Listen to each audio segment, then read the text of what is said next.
కనీసం 10వ తరగతి కూడా పాస్ కాని కానిస్టేబుల్ భార్య కష్టపడి చదివి ఐపీఎస్ ఆఫీసర్ అయ్యారు. తమిళనాడుకి చెందిన అంబికా గారికి 14 ఏళ్లకే మ్యారేజ్ అయింది.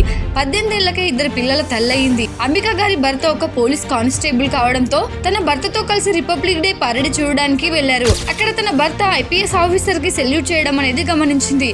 అక్కడ ఐపీఎస్ ఆఫీసర్ కి దక్కిన గౌరవాన్ని చూసి సర్ప్రైజ్ అండ్ ఇంప్రెస్ అయింది. అలా అంబికా గారు ఐపీఎస్ ఆఫీసర్ అవ్వాలని అప్పుడే ఫిక్స్ అయ్యారు. అంబికా గారి పట్టుదల చూసిన తన భర్త, పిల్లల్ని నేను చూసుకుంటా, నువ్వు ప్రిపరేషన్ పై ఫోకస్ చెయ్యు అని తనని చెన్నైకి పంపించాడు. తర్వాత అంబికా గారు వరుసగా 3 అటెంప్ట్స్ లలో ఫెయిల్ కావడంతో ఎన్నో ఆశలు పెట్టుకున్న తన భర్త కూడా ఇక తిరిగి ఇంటికి వచ్చేయమని చెప్పారు. కానీ తనపై తాను నమ్మకం కోల్పోని అంబికా గారు చివరిసారిగా మరొకసారి ప్రయత్నిస్తానని తన భర్తకి ఒప్పించింది. అలా ఫైనల్ గా 2008లో ఎంతో కృషితో పట్టుదలతో ఎగ్జామ్ రాసి తన 4th అటెంప్ట్ లో యూపీఎస్సీని క్రాక్ చేసి ఐపీఎస్ ఆఫీసర్ అయ్యింది. ఇలాంటివన్నీ వినడానికి చాలా బాగుంటాయి, కానీ నేను నీ వెనక ఉన్నాను అని చెప్పి నిలబడే వ్యక్తులు చాలా అవసరం. అప్పుడే అలాంటివన్నీ సాధ్యమవుతాయి.